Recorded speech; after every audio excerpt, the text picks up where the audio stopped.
Hey! Hello, Amy, and we got Troy too. Yeah. Wow, I did not even know that was happening. This is such a blessing. Set. We're finally together for the first time in forever. So I was like, you're staying with me all the time. I feel honored. What's up, guys? I'm Jordan from 93X in Minneapolis. What's popping? That's a dumb question. A lot's popping. It's album release day. Yeah, and we're in your town filming our music video. That's incredible. Where are you guys at right now? I can't tell you that. I don't want you coming down here, but we're in Minneapolis. I was going to bring you some food. My wife rolls some great sushi. I was going to deliver. All right, I'll tell you after we get off this thing. Okay. Sounds good. The Bitter Truth. It's out. The first album of original, right, music from Evanescence in a decade. How does it feel? What's going through your guys' head? Feels awesome. Feels great. Good to have it out there finally. Yeah, it's been a long time coming. This is a lot of music. A lot of it's been written like over the course of a long time. It feels like a great release to have it be released. And it sounds great too. Just upon the initial listen this morning, it was orchestral, it was electronic. I felt like I was listening to like a movie soundtrack. It was a journey. It was fully immersive. So you guys absolutely crushed it. Yeah. Like you said, it was a long time coming. It feels well earned. What sparked the Evanescence creative journey with this album? What brought you back to this point of releasing a new record? It's hard to define. I feel like we've been on a path for a while of like blending like shows and ways to be creative in different ways. We did our whole, orchestral and electronic thing in 2017. We were touring that with a live orchestra for a while. And honestly, that we loved it. It was awesome. Bucket list for me. But it really made us want to get back to like rocking like we rock. So I don't know, we really let the chains off, let the pendulum swing the other direction for the writing process and for the recording process, and especially everything that's been going on the past couple of years. Just there's a lot of big angry feelings to get out in music. So it's been awesome to have that outlet for that. For sure. And the blend of the rock and these orchestral and electronic elements that you learn from synthesis, it's just a flawless merging of all that. And I feel like I'm totally standing right now, but the album really hit. So, and it's fresh in my brain. That's awesome. Yeah, you guys went for it. What I think we're circling this question, but what was the biggest point of growth for you guys as a band, as writers, as producers? What was your biggest evolution, or what are you most proud of in that regard? Like on this chapter here now, or you mean over the course of our lives? Oh, let's say that's a much bigger question. No, that's like that's like a Joe Rogan 4-hour podcast thing. Let's keep it to a small Jordan 93X answer here. Size. What do you think? You have an answer for that? That's tough. Yeah, that's I mean, I can't think of a major turning point, of doing something super different all of a sudden. It's always changing. Our views, on music, the type of music we listen to, it's always evolving. So it was cool. We went into the studio in January of last year with Nick Raskilnix, our producer that did the whole thing, without the album fully written, just with a handful of songs. And, the original plan was to go and record 2, and things were going so great. It turned into 4.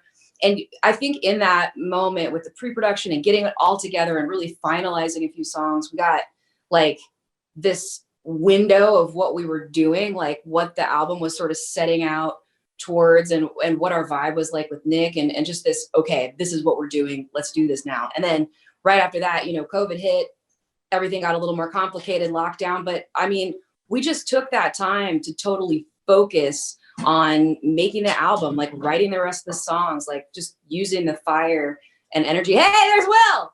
Hi. Will. Hey, Will, how you doing? I'm doing well, thank you. We're on the radio. Yeah. Are you enjoying our city? So don't say bad words. You can say bad words. Can you say bad words? We can edit it out. It's all good. 1, 2, 3. So you started in January. You guys started, recording, like you said. So, but then in March hits, everything changes. So the majority of this record was conceived in lockdown apart, correct? You guys didn't spend much time in the studio together, bouncing ideas off, right? Well, not exactly. Are you about to go on set? Yeah. Okay. I'm gonna Say bye to Will. Okay. Bye, Will. Sorry for hitting you with that question. Sorry. And We making you actually dip. got back together in the end of July to like, Okay. we all took COVID tests. We sent tour buses to both coasts, brought the guys together. Jen has had to work remotely the whole time from Germany, sending her parts. But the rest of us got together and had like really creative time. We even wrote a couple of new songs at the end there last fall, at the end, of all that. And just stayed, in Nick's place, bubbled up, creating the whole thing. So more of it came out of even getting to be back together again, which was awesome. There's been a lot of discussion around that, how people have been getting into hobbies, whether it be baking bread, like we saw in June, or, getting back to their creative roots. Why do you think the shutdown sparked so much within people, whether it be Evanescence or otherwise?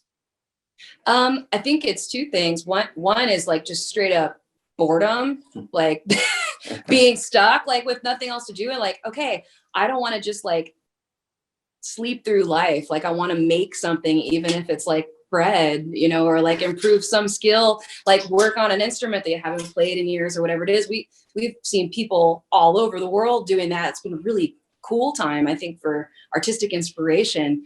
But beyond that, it's been an emotional time. It's been a time of uprising and frustration and fears and anxiety about like what's next, like what's coming, when is this going to end, all of that.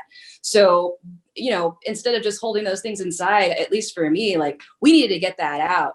And I feel really lucky to have this be my job that I'm actually kind of supposed to be doing, because that is what I would want to be doing, is pouring that into something and turning it into something good and making it feel like something good, came out of this. Something good came out of this horrible time, instead of it just being this year that I'd like to pretend never happened. Two things with that, with the creative outlets of being locked inside. I'm a little bit bummed that you guys are working on a record during this time, because I wanted Troy on TikTok doing some of the dances and really expressing himself that way, like really getting moving. You think you got that in you? Now? TikTok? Yeah. I don't have a TikTok account, actually. We have a band one. We're getting into it a little more. We have a funny idea that we're working on. I cannot wait to see it. I think I'm with you. I held out on it for as long as I could, but now I love it. My feed is all Star Wars and like personal finance videos. Don't sleep on TikTok. It's phenomenal. No, there is no sleeping. It's just laying there scrolling and scrolling and scrolling and scrolling and scrolling. Well played. And then you hit on, the main idea of this album, resilience, overcoming. Evanescence has had their share of challenges to overcome, while simultaneously, while you hit on this, the creation of this album was made in 2020, overcoming once in a century circumstances. How much of that theme of the bitter truth is rooted in your guys' own personal experiences versus speaking to the world, or is that difference indistinguishable? It's got to be both. For me, like it's got to come from my perspective. If like I got to sing from my heart, like what I know, like what I'm going through. But that in so many ways in this time has felt like something that I'm not alone in. Feelings of loss, feelings of like just the rage against, like just there's a lot of things where I feel like I have something to say and it might actually speak to somebody else feeling the same way, because we're all going through something together. So it's totally both. Yeah. And when you hit on the themes of like, we're talking about tackling misogyny or racial inequality, do you ever get concerned that there'll be some people that just shut you guys down, that, oh, no way, I'm not going to hear that? Is that a concern, or is that secondary? You can't have that be a concern when it's about something that's right. Yeah. When it's something that's right or wrong, if I wasn't putting my like belief that we must be all equal above want to be popular with our fans, then I would hate myself as a person. Some things are just more important than that. And it is, and we have people that are, we want to unify. We want to spread love. We want to spread light and truth. And that's it. We're not about hating on stuff. So hopefully people can hear that and don't want to shut their ears to that noise. But if they do, that's okay. They don't have to listen. Well, I hope they do open their heart to that. And two, I hope they do listen, because it's a great album. And I love that intentionality. And I love that knowing yourself, not being scared. I feel like so many people are, at least maybe not artists, because you guys are predisposed to put yourself out there, but a lot of people are scared to to speak those truths. So I'm glad you guys have that outlet to perhaps inspire to help other people become resilient and turn on Yeah. that part of their soul and their heart. I Yeah. love that. That's cool. Thanks. In this modern era, you guys can easily throw out single after single just on streaming service. Like you said, we went to record 2 songs and 4 songs, and now it's a full album. It's much easier just to throw out singles than making this big, lovely, sonic and thematic cohesive work. Why did you guys do it the hard way? Why did you go back to doing it the old-fashioned, difficult way? Well, we're in a rock band and we got standards. We got something to live up to, especially after not coming out with stuff for so long. Like, our fans expect that of us. And so do I. The intros and the segues and the journey and the arc of a record, that's important to us. We grew up listening to music that way and loving albums. Dark Side of the Moon. I mean, it's important, I think, that you can write songs that are great by themselves. But I think it's also important for us in the type of band that we're in to also be able to give a full book, not just a chapter. And it feels good because our music is pretty diverse. So to have a whole album lets it feel like each song doesn't have to be trying to pack in our entire identity into one. It's really hard to do that. So this allows for some separation and some different, colors and different moments on the album.